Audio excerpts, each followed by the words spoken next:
Alors, j'ajoute un complément, puisque je suis sur le sujet, sur un point soulevé par Renard concernant la théorie de Renato. Mais comme j'ai croisé un tweet spécifique, et comme j'ai déjà fait une vidéo là-dessus, mais j'ai la flemme de la chercher, je vais refaire une vidéo assez similaire, peut-être mieux d'ailleurs, donc à la fin j'aurai plus qu'à sélectionner entre les deux et peut-être éliminer l'autre, faite il y a peut-être un an, enfin je sais plus exactement. C'est ce que j'ai appelé la théorie de la crotte de la grand-mère. Alors, j'ai déjà aussi exposé ça dans un space, mais pareil, j'ai la flemme de chercher le space. C'était un space de Ellie. Donc, vous avez une grand-mère qui est tout pour vous parce que vous avez perdu vos parents, vous êtes un peu orphelin, etc. Et puis un jour, elle meurt et puis vous n'êtes pas là. Vous êtes en voyage. Et puis, au fond, l'EHPAD bon, vous n'étiez pas parti longtemps, mais ça a suffi. Elle est morte et puis l'EHPAD a tout évacué. Euh, et finalement, vous, il va rien vous rester. Il n'y a plus de vêtements, il n'y a plus de meubles, il n'y a plus de lettres, il n'y a plus rien. Donc vous courez dans la chambre n'a pas encore été faite et vous récupérez, vous prélevez une crotte puisque elle était incontinente et elle faisait pas caca dans les toilettes. Vous avez la chance qu'elle a crotté à côté du lit. Vous prenez cette crotte avec des gants, vous la mettez dans un truc en verre totalement hermétique, donc vous ne sentirez pas l'odeur de la crotte. Et vous figez définitivement cette crotte parce que c'est le seul souvenir de votre grand-mère, en disant bah tant pis, voilà, il me restera quelque chose d'elle. On pourrait penser à des cheveux, on pourrait bon, je prends l'exemple d'une crotte, c'est un peu exagéré. Mon propos va être clair ensuite, et puis vous allez garder votre crotte toute votre vie, vous allez la mettre sur un meuble, les gens diront mais c'est quoi cette œuvre d'art, c'est une vraie, etc. Vous expliquez, on admet que vous avez mis une atmosphère stérilisée ou le vide, elle est peut-être sous vide, enfin voilà. Et si on prend la théorie de Renato, et il a raison, le Coran c'est cette crotte.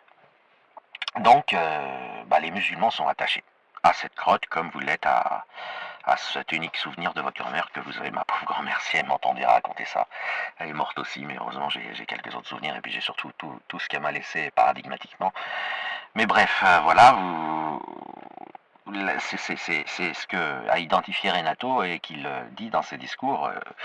Il explique cet attachement affectif à cette crotte parce qu'elle est elle est le souvenir symbolique de votre grand-mère qui a été tout pour vous, mais comme elle est morte assez tôt dans votre vie, parce que une grand-mère, il y a une différence d'âge, parfois de 50, 60, 70 ans. Et finalement, ce que Renato explique, c'est qu'il est très très difficile pour les musulmans de se défaire de l'islam parce que ce serait comme vous séparer de cette crotte. Par exemple, imaginez un déménagement et vous pétez le truc et la crotte tombe. Voilà, tombe et puis vous pouvez pas la récupérer, je sais pas, elle tombe dans un trou, vous pouvez pas la récupérer, puis elle se mélange avec des crottes de rats, d'autres types de crottes, quoi.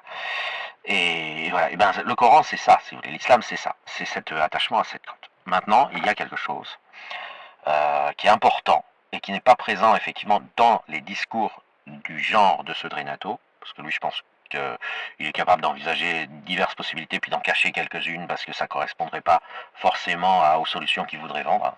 Donc je ne sais pas s'il y pense, il pense pas. Mais il est possible aussi qu'il pense pas parce que c'est quand même rare les gens qui ont vraiment bossé l'islam. Et puis il y a hélas sur l'islam aucun livre puisque par essence, par définition même, notre problème c'est que voilà, quand on écrit sur l'islam, on est obligé de raconter des conneries si on veut être édité, et donc il faut vraiment observer longtemps, comprendre, se mettre à la place des gens. Il y a quelque chose qui est complètement oublié. Donc cette grotte a été une révélation. Les musulmans sont conscients que c'est une grotte, mais que c'est le message d'Allah. Mais c'est difficile de s'en tenir là, parce que là, on sort de l'affectif pour aller sur le raisonné, et quand quand vous allez sur le raisonné, l'islam apporte des affirmations cosmologiques, si vous voulez, et puis des choses très très très précises et sans appel. En dehors du fait qu'il dit que la Terre est plate, ça passons, c'est pas très important. Il dit plein d'autres choses. Il vous ordonne de renoncer à la vie ici-bas, que c'est un piège, qu'Allah vous a tendu pour voir qui est capable de l'adorer et de renoncer à sa vie ici-bas. Et à cela, il promet le paradis à la condition qu'ils ne soient pas dans leur coin à prier. Il ne leur demande pas d'être des moines, il leur demande d'être des djihadistes, donc de répandre l'islam partout, à la surface de la terre, par l'épée, par la force. Voilà. S'ils peuvent éviter l'épée, ça va, mais en dernier recours, ils doivent trancher la gorge de ceux qui refusent de se convertir. Euh, donc déjà, ça c'est écrit dans le Coran, c'est clair, net, c'est sans aucune hésitation ni ambiguïté. Mais à titre individuel, ça a des implications. Vous devez renoncer à la vie ici-bas, qui est quelque chose qui est rien du tout, et c'est l'après qui compte. faut bien prendre conscience que ça, on n'est plus dans la crotte là. On est, en termes de valeur du message, nous, ce qui savons que l'islam est, que c'est un canular, on continue de voir la crotte, mais pour la personne qui est remuée par l'islam, qui est sollicitée par l'islam, en l'occurrence le petit enfant musulman qui va grandir, ou le converti qui avait des problèmes dans sa vie et qui s'est laissé happer, ça devient, cette promesse de paradis post-mortem est accompagnée d'un renoncement à vivre ante mortem. C'est-à-dire, c'est accompagné de ne profite surtout pas de la vie, ce serait un piège sinon. À part sur des petits détails. Mais en plus de ça, tu seras brûlé vif et éternellement si tu désobéis à cet ordre. Donc vous voyez, c'est... Et là, on passe dans la vraie peur, dont le vrai bon mot, c'est superstition. Superstition incontrôlable, psychotique et absolue. C'est... La vie n'est plus dans... L'approche de la vie n'est plus possible aux musulmans bien entraînés à être musulmans, bien conditionnés, puis bien conditionnés, j'aime pas le mot parce que c'est un mot léger, qui laisse supposer qu'on a enfermé des trucs et qu'il suffirait de les libérer. Non, il a détruit des perceptions, il a détruit des espaces perceptifs, il a détruit les récepteurs du féminin, pour se mettre en conformité avec l'islam, ce qui fait que il est malade, il est même handicapé, il a été amputé d'un certain nombre de parties de son organisme, et il est content parce qu'il ira au paradis. Il évitera d'être brûlé vif éternellement. Mais, côté vie terrestre, il est handicapé. Ce qui est normal, hein, ce qui est normal. Vous renoncez à un truc, vous n'allez pas continuer d'avoir un organisme adapté à ce truc. Donc vous allez garder de quoi respirer, survivre, voilà, mais essentiellement des éléments djihadiques. Même si vous n'êtes pas un djihadiste, vous allez garder les éléments djihadiques. Culte de la masculinité triomphante par la force, etc. Et enfin, des trucs, vous allez avoir une perception noir et blanc. Et c'est tout à fait normal, c'est l'engagement dans l'islam.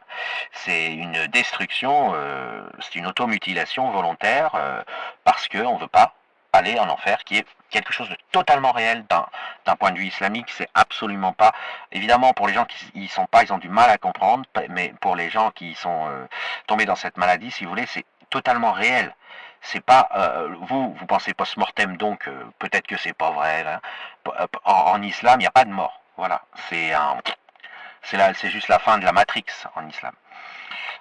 Et vous avez des conséquences de ça qui sont reproductibles, donc qui sont scientifiquement des confirmations de ce que je vous dis. Par exemple, vous avez l'enfant ne va pas en enfer s'il meurt avant sa puberté, il va direct au paradis. Alors du coup, vous êtes des parents. Vous voulez le mieux pour votre enfant, bah vous le tuez, c'est simple. Oui, je sais, c'est difficile à... On n'est pas prêt, mais c'est ça, c'est la logique islamique. Et elle est irréfutable sur le plan, elle découle de manière irréfutable des affirmations islamiques. Et des affirmations là qui ne sont pas affectives, mais qui sont dogmatiques, comme la terre est plate, comme tout ça. Pourquoi les parents musulmans tuent pas leurs enfants? Alors, sachez qu'ils y pensent souvent, hein, mais passons. Faut étudier le problème pendant des années pour le comprendre. Eux, ils veulent pas aller en enfer. C'est aussi simple que ça. Et donc, ils se disent, putain, si je tue mon enfant, ok, lui, il va au paradis, mais moi, je finis en enfer. Un problème, là. Et donc, ils le tuent pas. Voilà. Ils préfèrent que le gamin court le risque d'apostasier, de faire des péchés divers et variés, de pas prier. Au pire, tant pis, ce sera sa responsabilité et il ira brûler vif éternellement. Alors là, je parle des croyants sincères, parce que vous avez énormément de faux musulmans, c'est-à-dire de gens qui, voilà, défendent l'islam.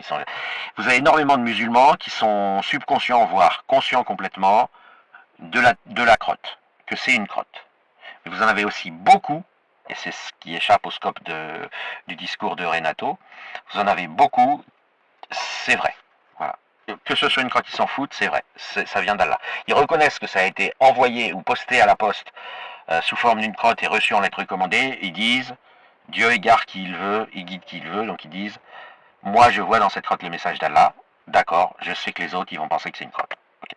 Mais quand ils sont passés à ce stade, ils sont plus dans l'affectif. Ils sont vraiment dans le deal. Et ça se voit sur TikTok, c'est absolument robuste, c'est-à-dire ça change pas. Ils vous disent tous la même chose. Sachez les écouter, sachez les observer. Ils vous disent tous la même chose. Ils font même de la comptabilité. Tu gagnes des hasanats quand tu fais ceci, voilà. Et la pub que fait l'islam, même Coca-Cola est plus inventive. La pub que fait l'islam, il vous balance ce dogme-là et point, vous le prenez. Et ils sont même dans les publicistes, il y en a des sincères. Alors il y a beaucoup, l'islam c'est un repère à brillants, hein, de gens qui ne sont pas croyants du tout, mais qui trouvent un moyen de se positionner dans l'islam pour une existence sociale et financière. Mais il y en a aussi beaucoup qui sont sincères et qui, voilà, pensent sauver leur prochain de l'enfer en leur disant putain, faites gaffe, les gens, faites gaffe. Ils sont généreux et ils vous transmettent le don. Maintenant, si vous reprenez la position de la parentalité en islam, pourquoi, enfin, des parents vraiment aimants, ils vont se sacrifier et donc ils vont tuer leur enfant avant la puberté. Il faut bien en avoir conscience parce que c'est irréfutable. Vous ne pouvez pas contourner ce problème. Donc si ils le font pas, c'est que quelque part ils tiennent à leur personne un peu suffisamment pour ne pas se sacrifier pour leur enfant. Mais tout ça, ça génère des mécanismes organiques qui vont faire que ils vont moins aimer leur enfant qu'on les aime en Occident et ça se voit effectivement énormément. Ça se voit, ça se révèle, il y a des lapsus, il y a tout ça. Mais c'est normal au départ, parce qu'à partir du moment où ils se sont inscrits dans le choix de ne pas se sacrifier pour leurs enfants, c'est-à-dire de dire, ok, tant pis, prends tes risques, prends tes responsabilités, mon fils, ma fille, mais c'est pas moi qui vais te garantir l'enfer en te tuant te garantir le paradis en te tuant avant la puberté, parce que si je le faisais, moi j'irais en enfer. Voilà. Vous voyez, c'est compliqué. Et là, on est sur un domaine gigantesque et hétérogène. Chaque musulman va le vivre de manière, certes, pathologique, puisque une situation pareille, c'est pathologique, mais avec toujours en gardant en tête, c'est vrai, et je suis face à ce choix, à ces choix divers et variés, mais le dogme est vrai, ça vient d'Allah, j'ai pas à le juger, voilà. Donc là, vous pouvez leur dire, ouais, Allah, il a commandé plein d'atrocités, plein de monstruosités dans le Coran, comment tu peux penser que c'est Allah, puisqu'il est c'est censé être lui. Là, ils disent, on s'en fout, c'est une révélation, c'est vrai, voilà, on va pas discuter ça, on va juste essayer de s'organiser face à... On est dans la merde, quoi, là, il a fait ça, il a ordonné ça, il n'y a pas, voilà. Tant pis, voilà, il y a Ève avec qu'à pas manger la pomme et on n'en serait pas là, mais maintenant c'est la punition collective, on prend cher et c'est comme ça. C'est très très simple, voilà, et très dangereux. Mais ça vous le savez déjà, enfin les gens qui vont écouter cette vidéo le savent déjà, mais la partie crotte n'est pas l'essentiel. Même si vous avez des gens qui, armes à la main, si, je sais pas moi, des services sociaux veulent retirer le bocal avec la crotte de votre cheminée en disant sinon, je sais pas quoi, on vous sanctionne, c'est pas bien comme ça d'avoir une crotte sur sa cheminée, même si arme à la main, vous seriez prêt à défendre la crotte, c'est une autre démarche.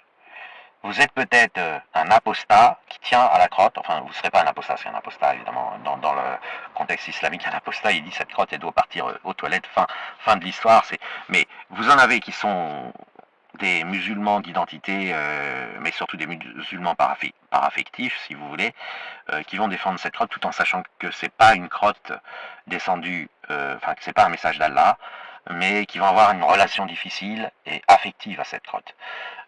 Et donc ils peuvent la défendre sans réellement être complètement musulman, mais sans apostasier. Voilà. L'apostasie se situe vraiment quand tout ça s'est réglé et que vous dites putain, dans quoi j'étais et voilà.